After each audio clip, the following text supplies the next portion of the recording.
अगर आप बैरिया एनक्लेव इस्लामाबाद के अंदर प्लॉट, घर या फ्लैट खरीदने का सोच रहे हैं तो ये आज की वीडियो बड़ी इंफॉर्मेटिव होने लगी है। वो क्यों? सबसे पहले आपने मार्केट के अंदर आना है। पहले तो बेहतरीन तरीका तो यही है कि आप ऑनलाइन सारी डिटेल देखें, यूट्यूब के ऊपर जाएं, सोशल मीडिया के ऊपर जाएं, वेबसाइट्स को विजिट करें। बैरिया एनक्लेव के रिगार्डिंग जितना आप रिसर्च कर सकते हैं उसके बारे में रिसर्च करें, उसको नोट आउट करें। किसी एक प्लॉट आप ले रहे हैं तो उसमें प्लॉट का अलॉटमेंट लेटर भी आता है, उसमें उसका प्लॉट का पोजेशन लेटर भी आता है, उसमें प्लॉट का ट्रांसफर लेटर भी आता है। ये 3-4 डॉक्यूमेंट्स हैं, इनमें से कोई एक डॉक्यूमेंट भी अगर अवेलेबल है तो आप करें। चौथी चीज जिसके बारे में मैं डिस्कस करने जा रहा हूं, चौथी चीज यह है कि आप कभी भी अपने रियल्टर को कमीशन पर तंग मत करें। आखिरी बात जिसके बारे में मैं आपको बताने जा रहा हूं, कभी भी अपने रेफरेंस पे डील मत करें। अस्सलामुअलैकुम व्यूअर्स, हिकमत खान बरकी वली खान स्टेट एंड बिल्डर के प्लेटफॉर्म से आज एक नई इन्फॉर्मेटिव वीडियो के साथ हाजिर हूँ। अगर आप बैरिया एनक्लेव इस्लामाबाद के अंदर प्लॉट, घर या फ्लैट खरीदने का सोच रहे हैं तो ये आज की वीडियो बड़ी इन्फॉर्मेटिव होने लगी है। वो क्यों? वो ऐसे कि आज मैं आपको बताने जा रहा हूँ कि अगर आप कोई भी प्रॉपर्टी बैरिया एनक्लेव के अंदर खरीदने जा रहे हैं तो उसकी वेरिफिकेशन कैसे की जाती है, वो प्रॉपर्टी आप कब खरीदें, कैसे खरीदें और उस प्रॉपर्टी को आप विजिट कैसे करें, ये तमाम तर डिटेल आज की वीडियो में मैं आपको बताने जा रहा हूं। हम बैरिया एनक्लेव के अंदर पिछले 10 सालों से कंस्ट्रक्शन की सर्विसेज दे रहे हैं और 15 सालों से हम सेल, परचेज और रेंट की सर्विसेज जो हैं वो प्रोवाइड कर रहे हैं। अगर आप बैरिया एनक्लेव के अंदर घर बनवाना चाहते हैं, कंस्ट्रक्शन करवाना चाहते हैं या कोई रेंटल सर्विसेज हासिल करना चाहते हैं तो आप हमारे स्क्रीन पे दिए गए नंबर पे जरूर कांटेक्ट करें। चलते हैं वीडियो की तरफ, आगे बढ़ते हैं। आज की वीडियो में हम बात करेंगे कि अगर आप बैरिया एनक्लेव के अंदर कोई प्रॉपर्टी खरीदने जा रहे हैं, घर खरीदना जा रहे हैं, प्लॉट खरीदने जा रहे हैं, कोई कमर्शियल प्रॉपर्टी खरीदने जा रहे हैं तो उसको कैसे देखें, उसको कैसे खरीदें, उसका क्या तरीकेकार है, कौन सा डीलर अच्छा है मार्केट के अंदर, उस डीलर की वेरिफिकेशन आप कैसे करें, ये तमाम तरह डिटेल आज की वीडियो में मैं आपको बताने जा रहा हूं। मेरा नाम हिकमत खान बरकी है और मैं वली खान स्टेट एंड बिल्डर के प्लेटफॉर्म से आज फिर हाजिर हूं। आज की वीडियो बड़ी लंबी हो जाएगी लेकिन डिटेल के साथ होगी, तो इस वीडियो को पूरा देखें। चलते हैं जी। तो व्यूवर्स, बैरिया एनक्लेव के अंदर अगर आप कोई प्रॉपर्टी खरीदने का सोच रहे हैं तो सबसे पहले आपने मार्केट के अंदर आना है। पहले तो बेहतरीन तरीका तो यही है कि आप ऑनलाइन सारी डिटेल देखें, यूट्यूब के ऊपर जाएं, सोशल मीडिया के ऊपर जाएं, वेबसाइट्स को विजिट करें। बैरिया एनक्लेव के रिगार्डिंग जितना आप रिसर्च कर सकते हैं उसके बारे में रिसर्च करें, उसको नोट आउट करें। उसके बाद दूसरा मरहला यह होता है कि आप मार्केट के अंदर एंट्री करते हैं। मार्केट के अंदर जब आप एंट्री करते हैं तो मार्केट के अंदर आपको मुख्तलिफ डीलर्स जो हैं वो आपको देखने को मिलेंगे कि जो यहाँ पर प्रॉपर काम कर रहे हैं, सेल परचेज को भी देख रहे हैं, कंस्ट्रक्शन को भी देख रहे हैं। अब उसकी वेरिफिकेशन का तरीका यह है कि आप किसी भी डीलर के पास जाते हैं, किसी भी बिल्डर के पास जब आप जाते हैं तो सबसे पहले आप उसकी प्रोफाइल विजिट करें, आप उसकी प्रोफाइल देखें, उनसे पूछें, उनके बारे में उनसे सवाल करें। क्योंकि अगर आप कोई भी प्रॉपर्टी खरीदते हैं किसी भी सोसाइटी के अंदर तो आप एकदम कोई भी प्रॉपर्टी नहीं खरीद सकते। सबसे पहले आपको एक एतमाद वाला डीलर चाहिए होता है जो आपका एतमाद हासिल कर सके, आपको वो बेहतर गाइड कर सके। तो उसका तरीकेकार यह है कि पहले तो आप ऑनलाइन रिसर्च करें, उसके बाद आप मार्केट में आए। जब आप मार्केट के अंदर आते हैं तो आप किसी एक डीलर के ऊपर ट्रस्ट करके कभी भी प्रॉपर्टी मत खरीदें।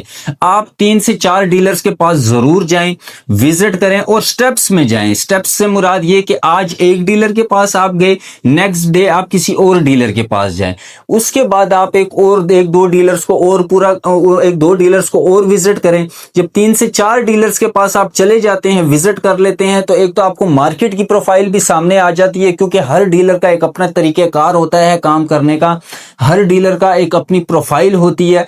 तो उसमें होता यह है कि आपको काफी सारी चीजें ऐसी होती हैं जो कि आपको क्लियर हो जाती है।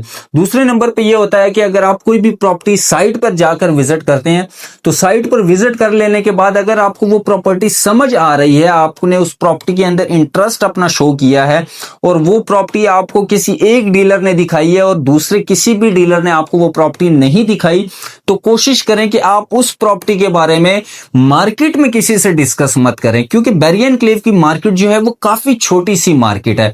यहां पर होता यह है कि मोस्टली क्लाइंट आते हैं प्रॉपर्टी खरीदने के लिए। जब उसे कोई डीलर एक प्रॉपर्टी दिखाता है कि सर ये प्रॉपर्टी है और ये रीजनेबल प्राइस में है और वो आपको समझ भी आ रही होती है और वो आपको बेहतर भी लग रही होती है, तो क्लाइंट जो सबसे बड़ी मिस्टेक करता है, सबसे बड़ी गलती करता है, वो ये करता है कि वो साथ ही दूसरे डीलर को भी बता देता है कि जी मुझे ये प्रॉपर्टी मिल रही है और ये प्रॉपर्टी उससे सस्ती मिल रही है। तो उसमें होता क्या है, उसमें होता ये है कि अब बेचने वाला जो है वो एक होता है, सेलर जो होता है वो हमेशा एक होता है और खरीदने वाला भी एक होता है, लेकिन बीच में जो डीलर्स होते हैं वो 3, 4 या 5 डीलर इन्वॉल्व होते हैं, जो कि एक ही सेलर के लिए भी वर्किंग कर रहे होते हैं और खरीदने वाले के लिए भी वर्किंग कर रहे होते हैं। तो उसमें होता यह है कि अब खरीदने वाला मार्केट में बता देता है कि ये प्रॉपर्टी मुझे फलाने ने भी दिखाई है, फलाने ने भी दिखाई है। तो उसमें यह होता है कि जो बाकी डीलर्स होते हैं वो भी उस प्रॉपर्टी तक एक्सेस करने की कोशिश करते हैं। वो उनकी कोशिश होती है कि हम ये प्रॉपर्टी कंफर्म करें और हम इस कस्टमर को बताएं कि सर आए, ये प्रॉपर्टी मैं आपको इससे मुनासिब ले दूंगा। तो उसमें यह होता है कि जब वो सेलर को कांटेक्ट करते हैं सेम डे में या 1 वीक के अंदर एक ही प्रॉपर्टी को 4 से 5 डीलर एक्सेस करते हैं, तो उसमें नुकसान जो सबसे बड़ा होता है वो खरीदने वाले का होता है। वो नुकसान कैसे होता है? वो नुकसान ऐसे होता है कि लेट्स सी एक बंदा अपनी प्रॉपर्टी बेच रहा है 1 करोड़ रुपए की और उसको 1 वीक के अंदर 6 से 7 डीलर्स ने एक्सेस कर ली, कॉल कर ली।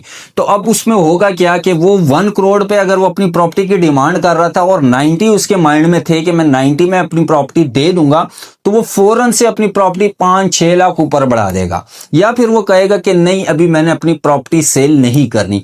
उसकी वजह क्या होती है कि उसके जहन में ये बात बैठ जाती है कि आया ऐसे ना हो कि मैं अपनी ये प्रॉपर्टी सेल कर दूं और पीछे प्रॉपर्टी के रेट इंक्रीज हो जाए। उसको ये फील होने लग जाता है कि शायद मार्केट में 4 से 5 खरीदार आ चुके हैं। तो सबसे पहला पॉइंट तो आपने ये माइंड में रखना है कि कोई भी प्रॉपर्टी खरीदें एक डीलर के थ्रू, उसका आप वर्कआउट बेशक करें, उस एरिया को मार्क करें, 2-4 डीलर्स के पास जाएं, उनसे आप रेट लें, लेकिन खरीदें जो प्रॉपर्टी आपको जो डीलर भी बताए उसी के थ्रू उसको आप डील करें। अगर वो आपको बेहतर डील नहीं दे रहा, वो उसमें आपको कोई ऐसी फीलिंग आ रही है कि ये जो बंदा है ये मेरे साथ इसके अंदर कुछ ऐसी हरकत कर रहा है जिससे आप जो है तसल्ली आपको नहीं हो रही, फिर आप कुछ टाइम के लिए मार्केट से साइड पे हो जाएं, 2-3 दिन के लिए आप खामोश हो जाएं, उस प्रॉपर्टी डीलर को माजरत कर दें, उसके बाद आप मार्केट में आए और उसी प्रॉपर्टी को टारगेट करें। वो भी ऐसे टारगेट करें कि आपने किसी भी डीलर को नहीं बताना कि मैंने ये प्लॉट खरीदना है। आप उस डीलरों को जो है एक निशान मार करके दे कि मुझे इस एरिया में एक प्रॉपर्टी खरीदनी है, तो अगर आपके पास कोई प्रॉपर्टी है तो आप मुझे दिखाएं, मुझे विजिट करवाएं। अच्छा, अगर अब कोई प्रॉपर्टी आप फाइनल कर लेते हैं, रेट आपका लॉक हो जाता है, रेट आपको पसंद आ जाता है, अब उसकी वेरिफिकेशन कैसे करनी है? वेरिफिकेशन का तरीकेकार ये होता है कि आप कोई भी प्रॉपर्टी फाइनल कर लेते हैं, आप उस डीलर का प्रोफाइल भी देख लेते हैं, सब कुछ देख लेते हैं, तो उसके बाद आपने ये करना है कि उस प्रॉपर्टी डीलर से आपने उस प्रॉपर्टी की फ्रेश स्टेटमेंट की डिमांड करनी है कि हमें अपनी ये जो आप प्रॉपर्टी हमें दे रहे हैं इसकी आप हमें फ्रेश स्टेटमेंट दिखाएं। जब वो आपको फ्रेश स्टेटमेंट दिखा देता है तो उसमें एक तो सारे ड्यूज प्रॉपर्टी के रिगार्डिंग पता लग जाते हैं कि उसमें कोई बकाया जात तो नहीं है या उस प्रॉपर्टी के ऊपर कोई स्टे वगैरह तो नहीं है। ये सारी चीजें जो है स्टेटमेंट में भी क्लियर हो जाती है। अब उसके बाद होगा क्या? उसके बाद ये होगा कि आपने उस डीलर को कहना है कि हमें सेलर के साथ मुलाकात करवाएं, लेकिन अक्सर डीलर ये करते हैं कि वो कहते हैं कि नहीं आपकी सेलर के साथ अभी मुलाकात नहीं हो सकती, आप सबसे पहले रेट लॉक करें। तो रेट भी आप बेशक लॉक कर लिया करें, इसमें कोई ऐसा नहीं होता। हाँ, अगर आपको मार्जिन नजर आ रहा है 1 लाख रुपए का या 2 लाख रुपए का आपको मार्जिन नजर आ रहा है और आप जो है डायरेक्टली मीटिंग करना चाह रहे हैं और उस मार्जिन को आप मीटिंग पे जो है खत्म करना चाहते हैं तो ये तो ठीक है। लेकिन अगर आपको 5-10 लाख रुपए का मार्जिन नजर आ रहा है और आप डायरेक्ट मीटिंग करने की डिमांड कर रहे हैं प्रॉपर्टी डीलर से, तो वो आपकी कतन मीटिंग नहीं कराएगा, क्योंकि प्रॉपर्टी डीलर को पता है कि मीटिंग में 1.5-2 लाख या मैक्सिमम अगर कोई 8-10 करोड़ की प्रॉपर्टी हो तो उसमें तो 20-25 लाख का मार्जिन देखने को मिलता है। अदरवाइज अगर आप 1-2 करोड़ या 3 करोड़ 4 करोड़ की प्रॉपर्टी खरीद रहे हैं बैरियर एनक्लेव के अंदर, तो उसमें 2-3 लाख के मार्जिन पे ही मीटिंग करवाई जाती है। ये एक चीज आपने माइंड में रख लेनी है। दूसरी चीज ये है कि आपने स्टेटमेंट देख लेनी है, जैसे कि मैंने आपको बताया। अच्छा, स्टेटमेंट देख लेने के बाद आपने जब आपकी मीटिंग हो पार्टी से, परचेजर से, तो आपने एक चीज का ये भी ख्याल रखना है कि मीटिंग के दौरान आपने परचेजर से ओरिजिनल डॉक्यूमेंट की भी डिमांड करनी है कि आप जब मीटिंग में हमारे पास आए तो आप प्रॉपर्टी के ओरिजिनल डॉक्यूमेंट लेकर आए। अब ओरिजिनल डॉक्यूमेंट में क्या आता है? ओरिजिनल डॉक्यूमेंट, अगर लेट्स सी एक प्लॉट आप ले रहे हैं तो उसमें प्लॉट का अलॉटमेंट लेटर भी आता है, उसमें उसका प्लॉट का पोजेशन लेटर भी आता है, उसमें प्लॉट का ट्रांसफर लेटर भी आता है। ये 3-4 डॉक्यूमेंट्स हैं, इनमें से कोई एक डॉक्यूमेंट भी अगर अवेलेबल है तो आप मीटिंग करें। अक्सर लोग ये करते हैं कि जिन अलॉटीज के पास अलॉटमेंट लेटर या पोजेशन लेटर नहीं होता तो वो समझते हैं कि शायद ये प्रॉपर्टी फेक है। कतन ऐसा नहीं है। यहां पर अक्सर लोग जो है बैरिया टाउन से अलॉटमेंट और पोजेशन लेटर रिसीव नहीं करते। उसकी वेरिफिकेशन का तरीकाकार ये है कि जब आप फ्रेश स्टेटमेंट देख लें तो वो आपने अपने एजेंट को कहना है कि आप जाएं हेड ऑफिस बैरिया के, इसकी वेरिफिकेशन करें कि आया इन ऑनर ने इसके अलॉटमेंट, पोजेशन या ट्रांसफर लेटर रिसीव किया हुआ है। अगर हेड ऑफिस कहता है कि जी रिसीव्ड किया हुआ है तो आप लाजमी डील फाइनल करने से पहले उस डॉक्यूमेंट्स की वेरिफिकेशन करें। अगर वो डॉक्यूमेंट मिसप्लेस हो जाते हैं तो बाद में वो आपके लिए भी मसला बन सकता है और सेलर के लिए भी मसला बन सकता है। वो फिर एक लंबा प्रोसेस हो जाता है। उस पर मैं एक अलग से वीडियो बनाऊंगा कि अगर आपके डॉक्यूमेंट्स बैरिया एनक्लेव के अंदर मिसप्लेस हो जाते हैं या गुम हो जाते हैं तो उसके क्या तरीकेकार है, उसकी रिकवरी का, उसमें कौन कौन सा प्रोसेस है, वो उस पर मैं एक अलग से इंशाल्लाह दोबारा वीडियो बनाऊंगा। आज का टॉपिक सिर्फ हमारा प्लॉट खरीदने का है या प्रॉपर्टी खरीदने का है कि आप प्रॉपर्टी खरीदते वक्त किन चीजों का ख्याल रखें। तो मीटिंग के दौरान मैंने आपको बता दिए allotment letter, possession letter, transfer letter और फ्रेश स्टेटमेंट की डिमांड आप जरूर करें।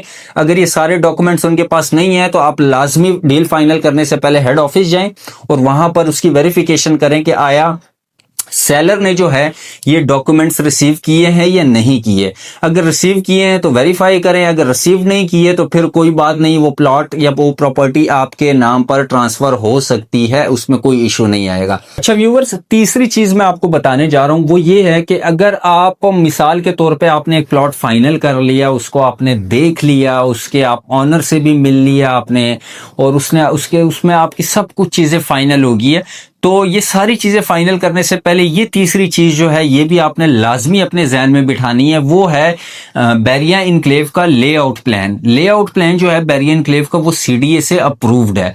आप हमेशा अगर प्रॉपर्टी खरीदते हैं तो अपने रियल्टर से ये डिमांड जरूर करें कि हमें वो प्रॉपर्टीज दिखाएं जो बैरिया या सीडीए के लेआउट प्लान से अप्रूव्ड हो, सीडीए से वो प्रॉपर्टी अप्रूव्ड हो।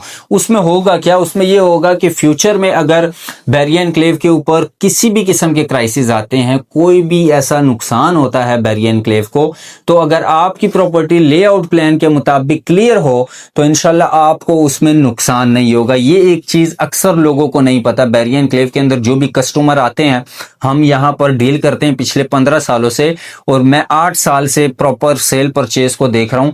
आज तक मुझे किसी भी कस्टमर ने ये डिमांड नहीं की कि आप हमें ऐसी प्रॉपर्टी लेकर दें जिसका लेआउट प्लान सीडीए से अप्रूव्ड हो। लेकिन चूंकि हम फेयर सर्विसेज दे रहे हैं, बेहतरीन सर्विसेज दे रहे हैं, तो हमारी अपनी कोशिश होती है कि हम अपने कस्टमर को वो चीज खरीद कर दें जिसमें फ्यूचर में पेपर वर्क के अंदर कोई भी इशू ना आए। तीसरी चीज ये थी। चौथी चीज जिसके बारे में मैं डिस्कस करने जा रहा हूं, चौथी चीज ये है कि आप कभी भी अपने रियल्टर को कमीशन पर तंग मत करें। अगर आप अपने रियल्टर को कमीशन पर तंग करेंगे तो ये मैं आपको बता देता हूं, वो आपकी मीटिंग तो जरूर करवाएगा सेलर से। आप बड़े खुशी खुशी जाएंगे घर के, जी हमने प्लॉट ले लिया, हमें टॉप भी नहीं लगा, हमने जो है सेलर परचेजर आमने सामने बैठे हैं, हमने एग्रीमेंट भी फेस टू फेस साइन किया, हमने सब कुछ किया। लेकिन एक चीज मैं आपको बता दूं, जब भी आप अपने प्रॉपर्टी डीलर के साथ कमीशन पे बहस करेंगे तो वो आपको ऐसी जगह में पकड़ लेगा, ऐसी जगह वो आपको फंसा देगा कि आपको फील भी नहीं होगा। उसमें फिर मुख्तलिफ एग्जाम्स आती हैं, उसके बारे में मैं आपको नहीं बताऊंगा। अगर आप कमीशन पे तंग करेंगे और एक फेयर प्रॉपर्टी डीलर को तंग करेंगे तो ये आप याद रखिएगा कि वो अपना हक कभी नहीं छोड़ता। वो आपको उसी डील में ऐसी जगह फंसाएगा कि आपको फील भी नहीं होगा। और यहां पर ऐसे वाकयात हुए भी हैं लोगों के साथ जो बाद में लोगों को 2 2 साल 3 साल बाद लोगों को पता चलता है कि ओहो ये तो हमारी ये अमाउंट हमने देनी ही नहीं थी, ये तो वो रियल्टर हमसे वैसे ही ले गया। बाद में वो उस रियल्टर के पीछे घूम रहे होते हैं और वो रियल्टर उनके हाथ ही नहीं आता। तो बेहतरीन तरीका ये एक चीज़ आप माइंड में रखें कि आप अपने प्रॉपर्टी डीलर को लालच दें, हमेशा उसको लालच दें कि जी आप हमें ये प्रॉपर्टी लेकर दें, आपका 1 लाख कमीशन बनता है, आप हमसे 1,20,000 लें, लेकिन आप हमें फेयर डील दें, बेहतरीन डील दें, सारे पेपर वर्क आपकी जिम्मेदारी है, वो सारा चेक एंड बैलेंस आप करें। और साथ ही साथ ये भी मत करें कि चेक एंड बैलेंस अगर आपका रियल्टर देख रहा है तो बस आपको उसको देखने की ज़रूरत नहीं है। डील फाइनल करने से पहले आप उनसे ये सारे सवाल करें कि आपने इसका लेआउट प्लान चेक किया है या नहीं किया, आपने इसका allotment letter, transfer letter, fresh statement, ये सारी चीज़ें आपने चेक की है या नहीं की। आखिरी बात जिसके बारे में मैं आपको बताने जा रहा हूँ, कभी भी अपने रेफरेंस पे डील मत करें। अगर आपका कोई रिश्तेदार, आपका कोई जानने वाला आपको बताता है कि जी फलाना प्रॉपर्टी डीलर है और वो मेरे जानने वाला है, उसने हमें प्रॉपर्टी लेकर दी और उसने हमें एक बेहतरीन सर्विस दी, तो आप भी लिहाजा जाकर उन्हीं से प्रॉपर्टी खरीदे। तो भाईजान हम बैरिया एनक्लेव के अंदर बैठे हैं, हमारे पास यहाँ पर ऐसे कस्टमर भी आए हैं, हमारे पास ऐसे लोग भी आए हैं कि उन्होंने हमें कहा कि उन्हें तो हमने पहले एक प्लॉट या कोई प्रॉपर्टी हमने लेकर दी, नेक्स्ट टाइम जब वो उन्होंने हमारे ऑफिस विजिट किया तो उन्होंने हमारे सामने एक डिमांड रखी। वो डिमांड क्या थी? वो यही डिमांड थी कि जी हम फलाने ऑफिस में काम करते हैं और हमारे काफ़ी सारे कोलीग्स ऐसे हैं जो बैरिया एनक्लेव के अंदर प्रॉपर्टी लेने का सोच रहे हैं। तो हमने कहा ठीक है, मोस्ट वेलकम, आप उनको लेकर आएँ, हम उनको विजिट भी कराएंगे, अगर उन्हें कोई एरिया समझ आता है तो हम उन्हें प्रॉपर्टी भी लेकर देंगे। लेकिन साथ ही साथ उन्होंने हमसे ये डिमांड भी की कि अगर वो आपसे प्रॉपर्टी बाय करते हैं तो उनकी साइड का कमीशन आप मुझे पे करेंगे, हमें पे करेंगे, लेकिन आपने उन्हें बताना भी नहीं है। इस तरह की ऑफर्स भी हमें मार्केट के अंदर मिली, अपने ही कस्टमर से मिली। मुख्तलिफ लोग आए हमारे पास और मुख्तलिफ इदारों के लोग आए, मुख्तलिफ ऑफिस के लोग आए, हमारे पास बैंकर्स आते रहते हैं, वो हमें ये ऑफर करते रहते हैं।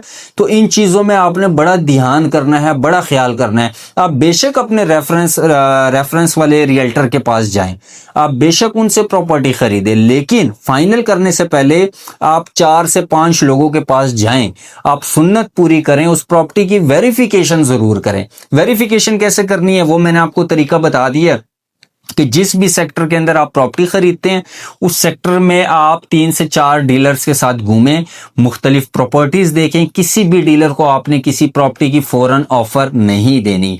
आपने सबसे पहले उस एरिया को मार्क करना है, उस एरिया के रेट को समझना है, उसके बाद जो है आपने डिसाइड करना है कि इसमें सबसे फेयर प्रॉपर्टी डीलर कौन था, किसने आपको बेहतरीन अंदाज से गाइड किया, कौन ऐसा बंदा है इनमें से जो आपको एक बेहतरीन डील दे सकता है।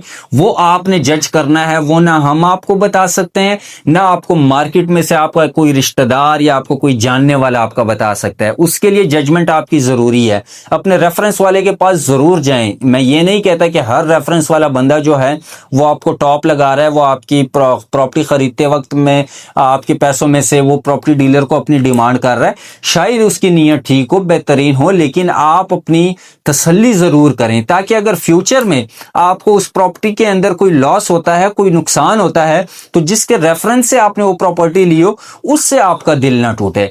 तो ये थी आज की हमारी डिटेल की वीडियो जिसमें हमने आपको गाइड किया कि अगर आप बैरिया एनक्लेव के अंदर प्रॉपर्टी खरीदते हैं तो उसमें आपने किन चीज़ों का ख्याल करना है।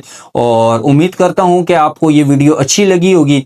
मजीद इस तरह की वीडियोस के लिए हमारे चैनल को सब्सक्राइब करना मत भूलिएगा। हम सोशल मीडिया के ऊपर यूट्यूब के अलावा हमारे पेजेस भी हैं, फेसबुक के ऊपर भी हम मौजूद हैं, इंस्टाग्राम के ऊपर भी हम मौजूद है, और इसके अलावा टिकटॉक के ऊपर भी हमारी वीडियोस जो हैं डेली बेस पे अपलोड होती हैं। आप हमें वहां पर भी फॉलो कर सकते हैं। यूट्यूब पे हमें सब्सक्राइब करना मत भूलिएगा। मजीद इस तरह की वीडियोस के लिए हमें फॉलो कीजिएगा। अपना रखिए ढेर सारा ख्याल। अल्लाह हाफिज।